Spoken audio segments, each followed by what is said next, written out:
가끔 누가 저한테 고향이 어디냐고 물으시는 분들이 가끔 있습니다. 제가 이제 대답을 전라도 부여가 고향이라고 그러면 대충 반응들이 한 4가지 반응이 있습니다. 아, 저분이 유머를 하는구나 이렇게 하시는 분이고, 어떤 분은 전라도에도 부여가 있어 이렇게 하십니다. 어떤 분은 아예 그냥 싸우자고 됩니다. 왜 부여가 전라도냐. 저는 부여에서 태어났습니다. 이제 성씨가 임가가 돼가지고 이제 나주가 본이다 보니까 나주는 또 전라도고, 그래서 겸사겸사 2개를 합쳐가지고 전라도 부여라고. 아, 국회 법회를 한다고 그래서 무슨 얘기를 해야 되나 그렇게 생각을 해봤어요. 제일 먼저 생각됐던 것은, 제가 많은 이제 의원님들을 만나 뵙는데 저보다 말씀들을 훨씬 더 잘하시더라고요. 아, 이렇게 정부 일을 하시는 분들은 나보다도 더 공부를 많이 하는구나 이런 생각을 했어요. 이제 그런 분들 앞에 가지고 갑자기 법회를 하라고 그러니까 좀 걱정이 됐어요. 근데 우리 특보께서 이제 뭐라고 그러시냐면 저보고 신도들도 데려오세요 그러시더라고요. 그래서 아, 국회에는 별로 그렇게 법회에 참석하는 사람이 많지는 않은 거구나 그렇게 생각을 했어요. 그래서 나는 그냥 3명 놓고도 법회해 본 적이 있다. 그러니까 걱정하지 말아라. 관악경찰서 법회를 한 20년 이상을 했습니다. 그러다 보니까 이 경찰서 특성상 비상 걸리면 다 나가더라고요. 그러다 보니까 어떤 때는 정말 3명 놓고도 법회를 진행해 본 적이 있습니다. 걱정하지 말라고 그랬는데, 아까 이제 주호영 의원님 들어가 있으니까 방송도 촬영한다고 그러시고, 갑자기 이제 50명이나 되신다고 그래가지고 깜짝 놀랐어요. 50명씩이나 되는구나.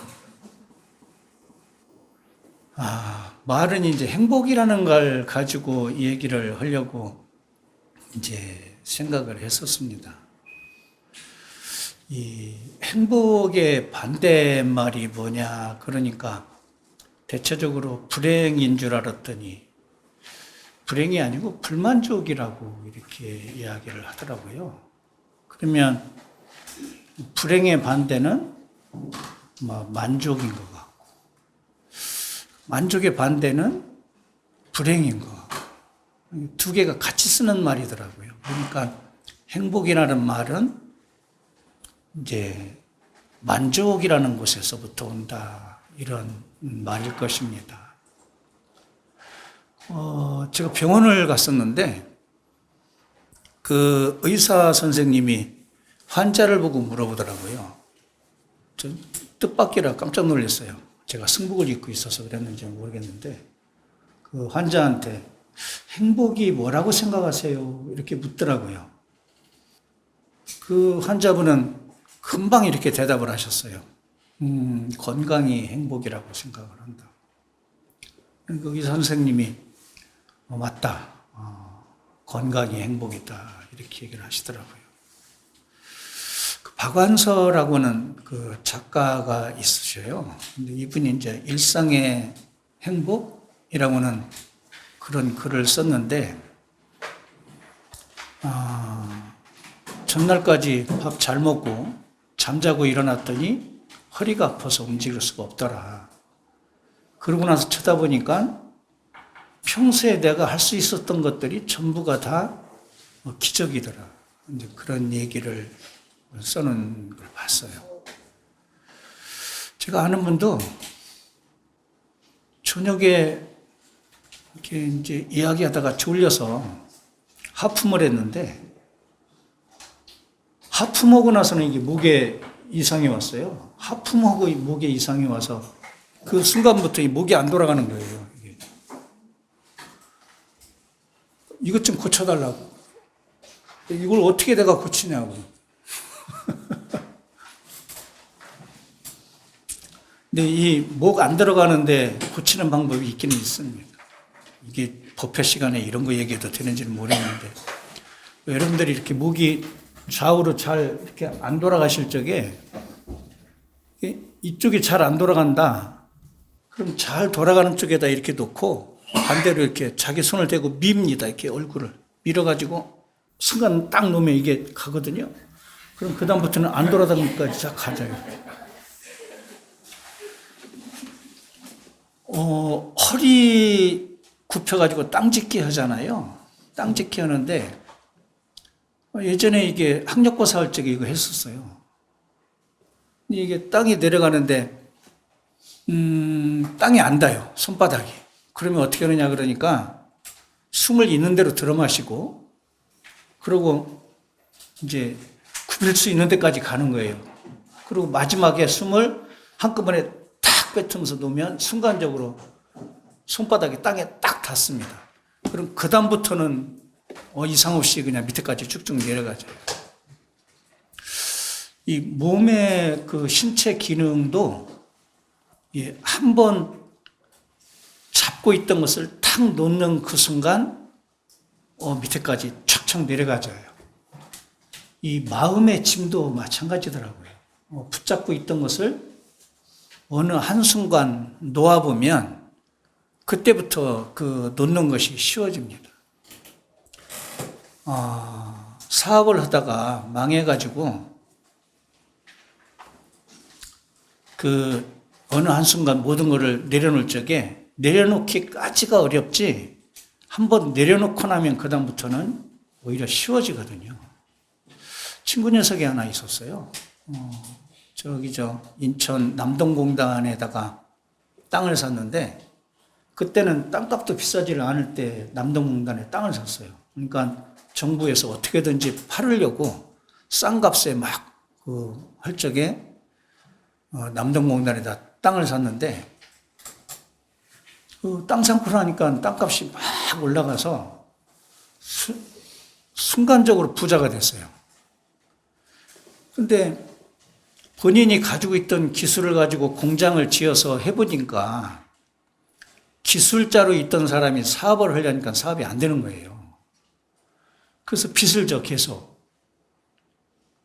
그래서 이 사람이 어떻게 살아야 되나 하다가 내가 공장 운영하는 것은 안 되는구나. 그래서 운영하던 것을 멈춰버렸어요. 그리고 세만 놓고 세만 받아서 살아.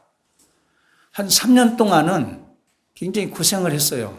뭔 고생을 했냐 그러니까 마음적인 고생. 남자가 할 일 없이 노네. 이 소리 듣는 것이 이제 저기에서. 나중에 완벽하게 놓고 나니까 지금은 가장 편안한 삶을 살아요. 그냥 말 그대로 등산 갈 일이 있으면 등산 가고 뭐 골프 치러 갈 일 있으면 골프 치러 가고 뭐 외국 여행 갈 일 있으면 여행 가고 그런다고 해서 먹고 살기 어렵냐 그랬더니 그렇지는 않더라고요.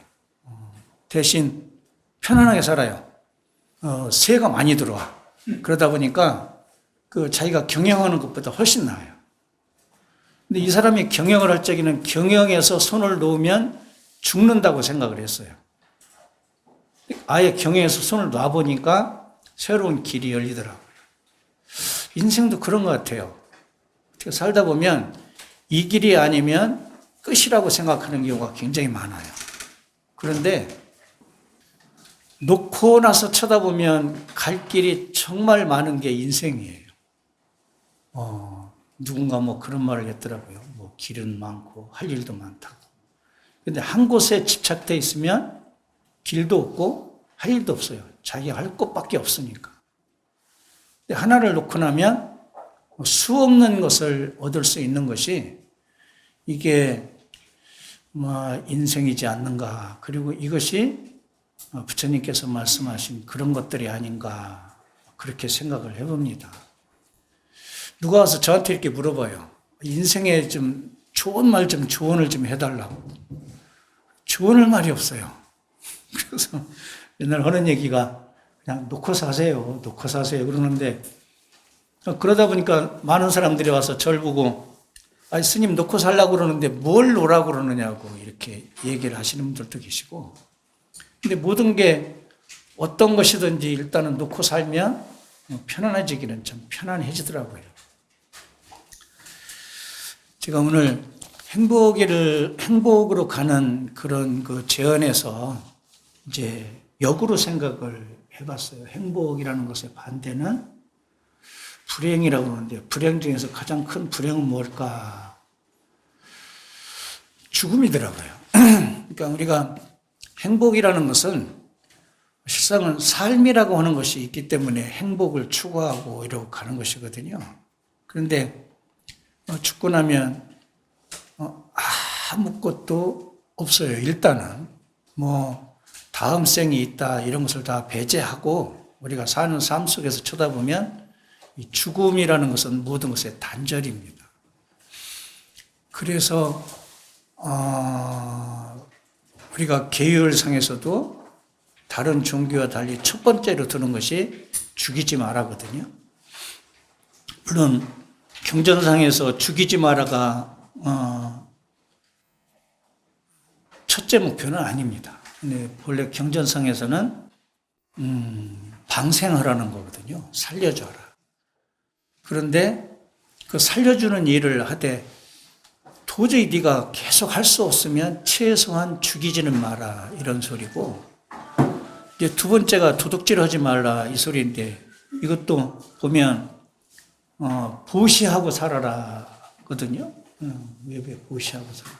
그런데 보시할 수 있는 그런 저희가 안 되면 최소한 뭐를 하라는 소리냐. 그러니까 훔치지는 말아라. 이것이 불교 계율입니다.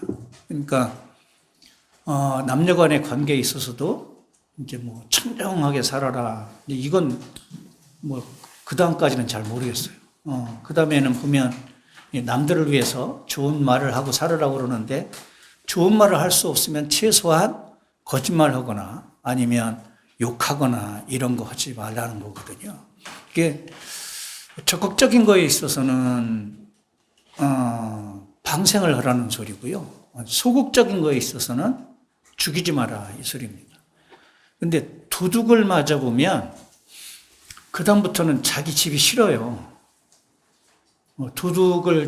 집안에서 도둑을 맞아보면 자기 집이 싫어요. 근데 도둑을 맞는 것도 잘 생각해 보면 깨딱 잘못하면, 예전에는 도둑 맞으면 죽었거든요. 애들이 들으면 이제 강도로 다 돌변을 하기 때문에. 그래서 죽음과 연관되어 있기 때문에 싫습니다. 사랑하는 사람이 있어요. 사랑하는 사람이 있는데 죽었어요. 그럼 죽어서 이 사람이 꿈에 나타나면 좋을까요? 안 나타나면 좋을까요? 이게 나타나면 괴로워요. 오히려. 제가 아는 분은 저 구로동에서 방앗간을 했어요. 부부간이 방앗간을 하는데 밤에 강도가 들어왔어요. 강도가 들어가지고 이제 둘이 있으니까 그 여자를, 이제 부인을 손대려고 그러니까 남자가 반항했어요. 반항하다 보니까 죽었어요. 죽어가지고 이분들이 이제 절에 이제 49제를 한다고 오셔서 일주일마다 오시는데, 이제 부인 되시는 분이 하루가 다르게 말라가시더라고요. 이번에 의원님들 보니까 대선 치르시느라고 다 이쪽 저쪽 다 바짝바짝 마르신 것 같은데 그분은 그 남편 잃고 그래서 그런 줄 알았어요. 그런데 한 5주차 되고 나니까 상담 신청을 하고 싶다고 그래서 하시라고 그랬더니 하시는 말씀이 밤이면 그냥 스스럼 없이 남편이 들어온다는 거예요. 잠을 자고 있으면. 그리고 옆에 누워가지고 부부관계까지 다 한다는 거예요. 못 살겠다는 거예요. 이게 왜 못 살죠? 행복한 부부는 밤에 일 안 하나요? 하잖아요. 그런데 왜 싫을까요? 달라요. 죽은 자와 산 자는 다릅니다. 죽은 자의 기는 음기라고 그러고 산 자의 기는 양기라고 그러잖아요. 근데 죽은 자가 날마다 들어오는 것은 싫은 거예요. 아무리 사랑하는 남편이라도 그 순간 달라요. 삶의 세계가 달라요. 그러다 보니까 그걸 감당을 못하는 거예요. 그냥 뭐 할 수 있는 얘기는 그 얘기밖에 없었어요. 여기는 다 불교 신자니까 이제 할 수 있는 얘기가 그거밖에 없는 건데 49제가 지나면 달라질 것이다. 걱정하지 마라. 근데 희한하게도 49제 지내놓고서는 없어졌어요. 그러고 나니까 괜찮더라. 이 죽음이라는 것을 이렇게 직접 맞닥뜨리고 나면 오만만정이 다 떨어집니다. 욕심? 이거 있으나 마나한 거 다 알아요. 살아있을 때나 욕심이 생겨요. 수행을 할 적에도 죽음을 맞닥뜨리고 수행을 합니다. 기본적으로. 죽음이라는 걸 앞에 놓고. 그렇게 하지 않으면 내 안에서 욕심이 떨어질 수가 없어요. 그리고 수행이라는 걸 하는 데 있어서 욕심이 떨어지지 않는 이상 어떤 조그마한 깨달음이라도 오지를 않습니다. 정말로 사람이 한 번은 살아서 죽어봐야 그래야 이제 뭔가 부처님 말씀이 말 그대로 가슴으로 와 닿을 수가 있어요. 이게 내가 살아서 죽어보지 않고 이 자리에서 정말 많은 큰 스님들 왔다 가셨을 텐데 아무리 좋은 얘기 들어도 그냥 이쪽에서 들으면 이쪽으로 그냥 나갑니다. 대부분 그래요. 또 인간 특성이 그래요. 좋은 얘기는 이쪽에서 들으면 바로 나가고 나쁜 소리가 들으면 머리에서 있는 대로 다 돌려서 씹을 거 씹고 뱉을 거 뱉고 그러고 나간다.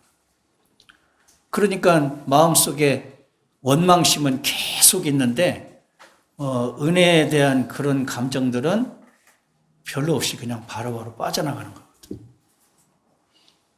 정말 죽음이라는 것을 앞에 놓고 수행을 하지 않으면 이 어떤 깨달음의 경지를 실상 가볼 수가 없어요.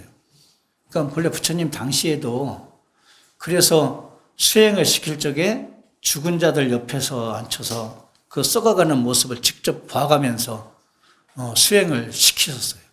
나중에 이게 수행하시던 분들이 이 몸에 대해서 부정관념이 너무 강하다 보니까 스스로 목숨을 끊는 예들이 많이 생겨서 그때부터 금하셨을 뿐이에요.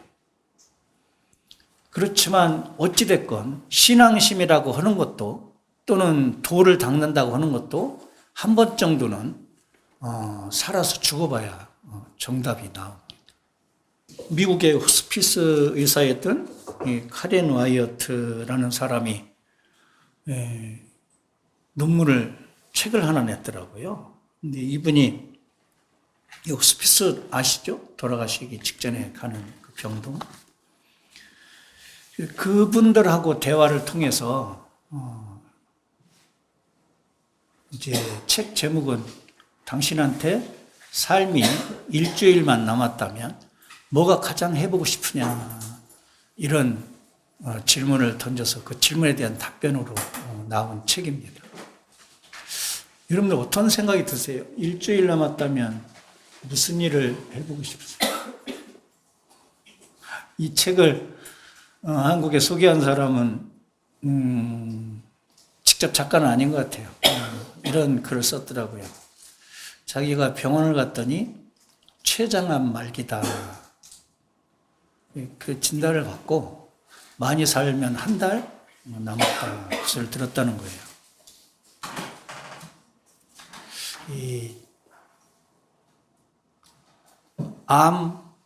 이 진단받으면 대부분 많은 사람들이 그 순간 반은 죽습니다.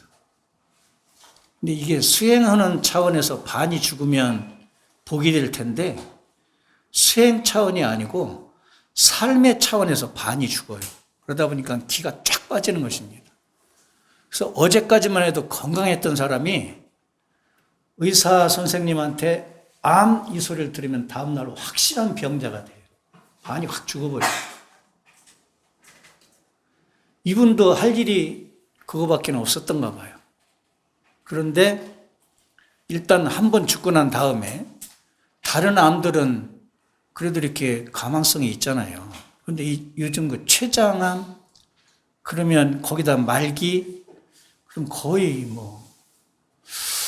99% 부풀어 가시더라고요. 그러니까 죽음에 대한 인식을 확실히 딱 한 것 같아요. 그래서 자기가 가지고 있던 것을 정리하면서 딸내미를 데리고 이제 책방에 가서 암에 대한 거 책을 한 7권 사가지고 집에 돌아와 놓고, 그리고 제일 먼저 했던 게 뭐냐 그러니까 가족과의 대화였었다. 내가 지금까지 못 해줬던 가족들한테 해줄 수 있는 것을 해줘야 되겠다, 이렇게 생각을 했다는 것입니다. 많은 사람들은 내 삶이 일주일이 남았다면 무슨 생각을 할까 그러고 봤더니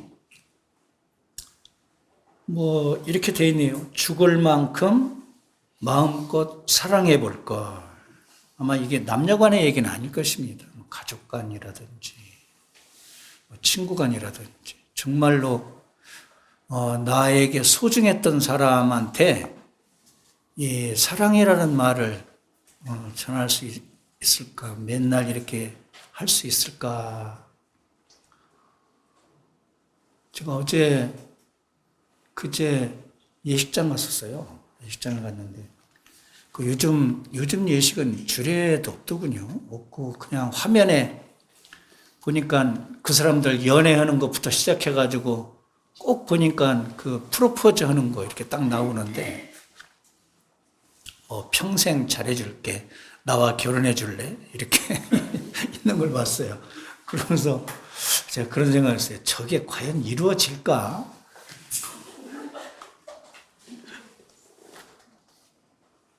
딱 결혼하셨죠? 처녀는 없으시죠? 총각이나. 또 실망할까 봐. 우리나라가 뭐 이혼율이 세계 9위라고 그러더라고요. 그리고 아시아 1위라고. 어떤 그 방송 프로에서 보니까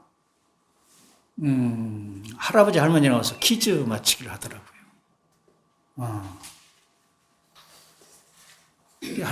할아버지가 이렇게 할머니한테 이제 저걸 하는 거예요.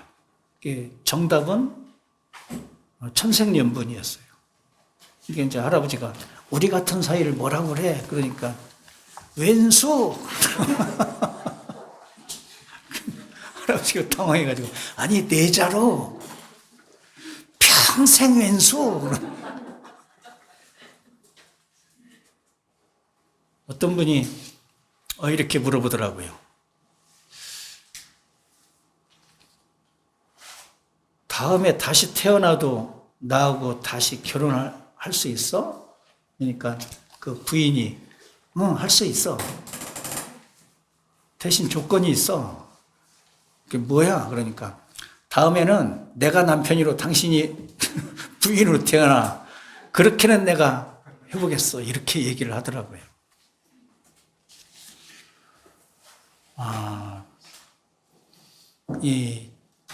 익숙해지기 때문에 그런 것이 아닌가. 처음에는 사람의 심리라는 게 처음에는 새롭잖아요. 저하고 이렇게 법회를 만약에 계속 하신다면 재미가 없을 거예요. 근데 어쩌다 한 번이 아니고 평생 한 번 될지 모르겠는데 이렇게 데려다 놓고 얘기를 시키면 처음 듣는 얘기를 아마 할 수도 있잖아요. 그죠? 그러면 좀 솔깃하기도 하고. 근데 같은 스님이 와서 계속 얘기를 하면 재미가 없을 거예요. 그리고 두 번째를 보니까 조금만 더 일찍 용서할 걸 이렇게 얘기를 했더라고요. 용서라고 하는 것은 저는 항상 그렇게 얘기를 합니다. 용서는 상대를 위해서 용서를 해주는 게 아니고 나를 위해서 용서하는 거다. 용서라는 것은 내 마음의 한 끈앞을 붙잡고 있다는 소리예요. 이 정각회 법당을 들었는데 누군가 옆에서 어깨를 툭 치고 지나갔어요. 그래서 미안하다 소리 한마디도 않고 갔어요. 치고 간 사람 마음에는 남아있지 않습니다. 그런데 얻어맞은 사람한테만 남아있어요. 그래서 치고 간 사람을 뒤에서부터 짜려보고 저놈이 언제 미안하다 소리 하려나 그러는데 안 하거든요. 그러면은 평생 그 사람에 대한 악감정이 계속 남아있는 거예요. 작은 것도 그런데 큰 건 얼마나 될까요? 스트레스가 만병의 원인이라고 그러는데 스트레스의 최고 정점이 뭐예요? 이 악감정이에요. 결국은 저 죽을 것을 스스로 가지고 있다는 소리입니다. 그 자리에서 용서를 했으면 아무 상관이 없었을 거예요. 그런데 그렇지를 못하고 마음에 잡고 있으면 이게 최고의 스트레스가 되는 거예요. 결국은 자기 죽을 것을 자기가 짊어지고 있다는 거죠. 그러니까 용서를 하는 순간 뭐가 돼요?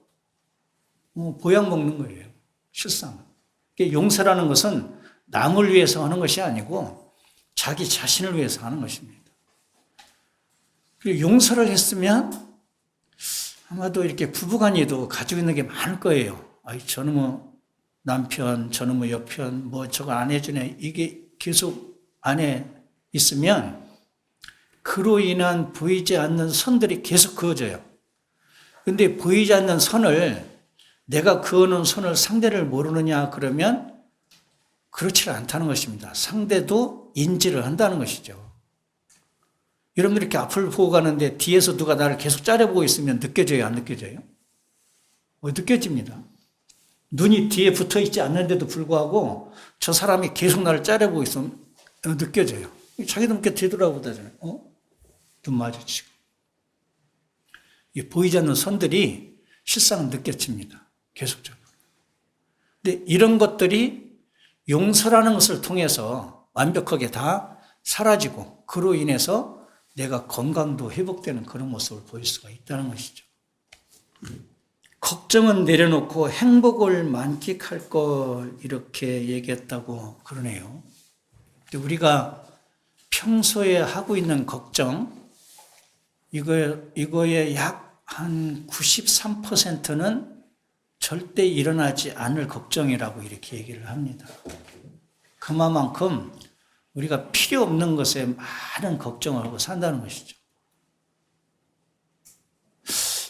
다음에 또 당으로부터 추천을 받을 수 있을까요? 지금부터 걱정되시나요? 의원님도. 저는 관악구 살다 보니까 지금까지 관악구에서는 민주당 이외에 국회의원 나오신 분이 몇 분이 없으셨어요. 손이 꼽을 정도입니다. 난 거기는 당 공천을 받는 순간 국회의원이나 마찬가지예요. 똑같은 데가 있더라고요. 저 광주나 대구나 뭐 이쪽도. 그러면은 이건 시민의 선택, 국민의 선택 이전에 당의 선택을 받지 않으면 이 의원을 못 하시는 것 같더라고요.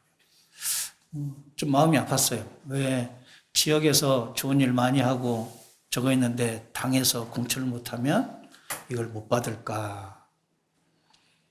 그럼 나중에 굳이 열심히 뛰어야 될 이유가 있을까? 이런 생각도 들었어요. 그냥 당만 위해서 뛰면 어떨까? 그런 생각도 해봤는데 전 이게 살다 보면 필요 없는 걱정들을 너무 많이 한다는 거예요. 그 중에 제일 큰 걱정들이 뭐예요? 자식이 오늘 나가서 그냥 편안하게 잘 들을 수 있을까? 이런 걱정, 필요 없는 걱정들을 너무 많이 하고 산다는 것입니다. 그런데 그게 이루어지는 것은 93%가 안 이루어진다는 거예요. 7%? 근데 그 7%도 단 줄 알았더니 약 3%만 이루어진다고 그러네요. 나머지 4%는 아니라는 거예요.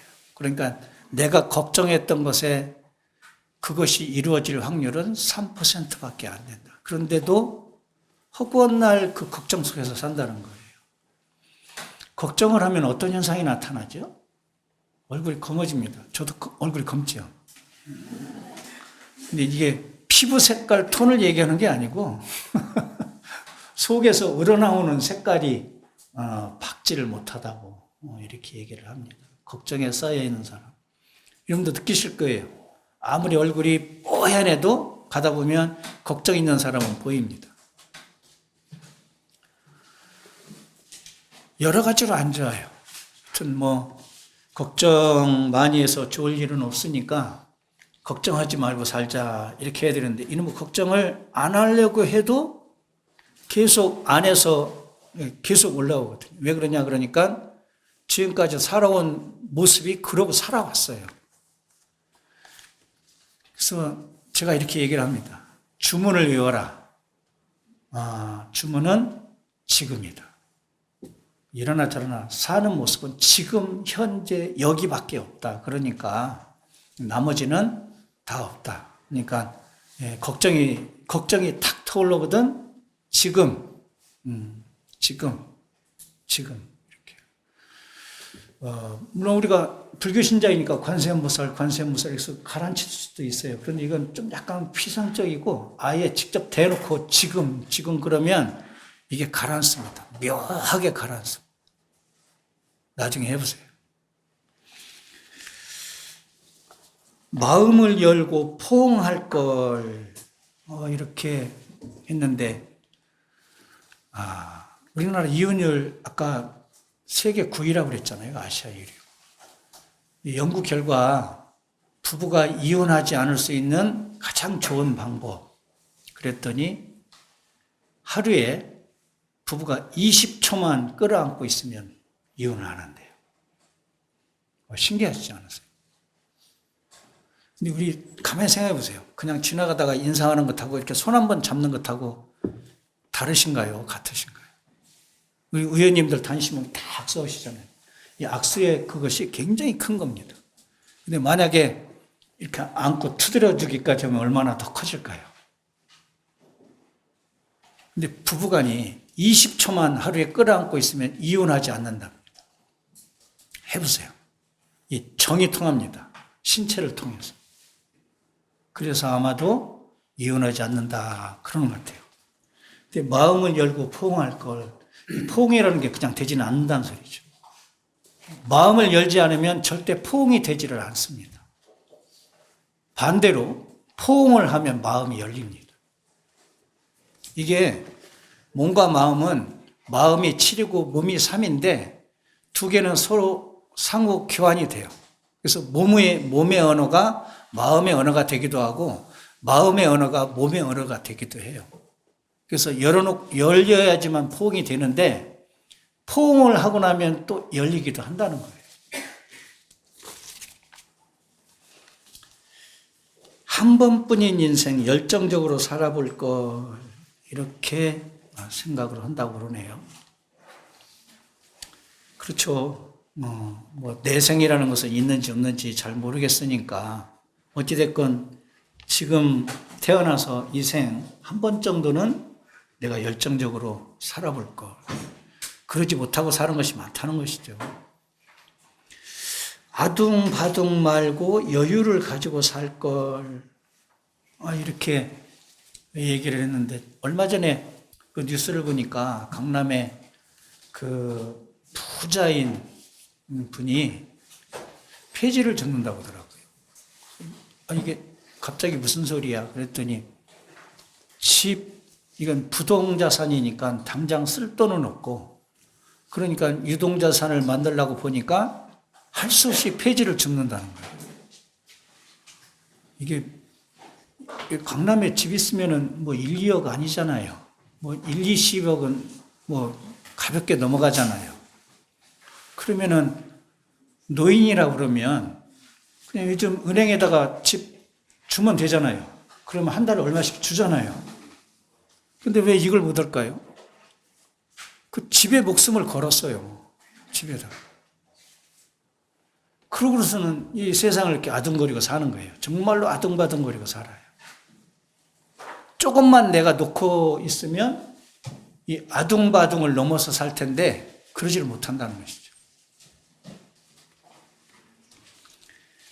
그 마지막은 이렇게 돼 있네요. 있는 그대로 감사하면서 살 것. 우리가 살아있음에 감사하다는 소리를 많이 들어보셨을 거예요. 얼마 전에 뽀빠이 이상용 씨가 가셨더라고요. 근데 이분이 가끔 가다가 살아있음에 감사해라 이 소리를 하는 소리를 제가 들었어요. 이상용 씨도 불교신자였나 봐요. 살아있는 것 자체가 말 그대로 이렇게 있는 것 자체가 감사한 거예요. 지금 눈 감는 순간 내가 가지고 있던 모든 것들은 다 사라지고 없습니다. 사랑하는 자식도, 사랑하는 부부관계도, 또는 친구도, 내가 그렇게 애지중지했던 어떤 물건도 그 순간 다 사라집니다.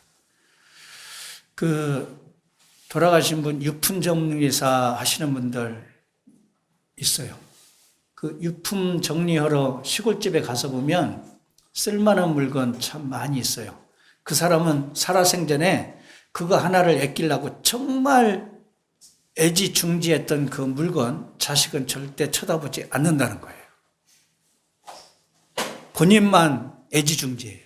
여러분들이 지금 가지고 계신 어떤 소중한 물건, 모르겠어요. 이제 골동품이라서 돈 되는 것은 모르겠는데, 그렇지 않은 소중한 것은 나만 소중해요. 다른 사람들은 절대 소중하지 않아요. 그래서 살아있는 것 자체가, 내가 지금 존재하는 자체가 감사하고 또 감사한 거예요. 그리고 일상이 항상 기적이라고 하는 말은 정확한 말입니다. 그냥 내가 눈 뜨고 아침에 일어났으면 기적을 맞은 거예요. 내가 아침에 눈 뜨고 일어났으면 감사한 거예요. 왜? 기적을 일으켰으니까. 이 내 안에서 행복이라고 하는 것은 지금 행복하세요? 이렇게 물어보면 잘 대답 못해요. 왜 그러냐면, 물론 제가 이렇게 처음 시작할 적에 지금 행복하세요? 그러면은 예, 행복합니다. 이렇게 얘기하셨을 거예요. 그런데 막상 진짜로 행복하세요? 그러면은 대답할 사람이 별로 없어요. 행복한지를 몰라요.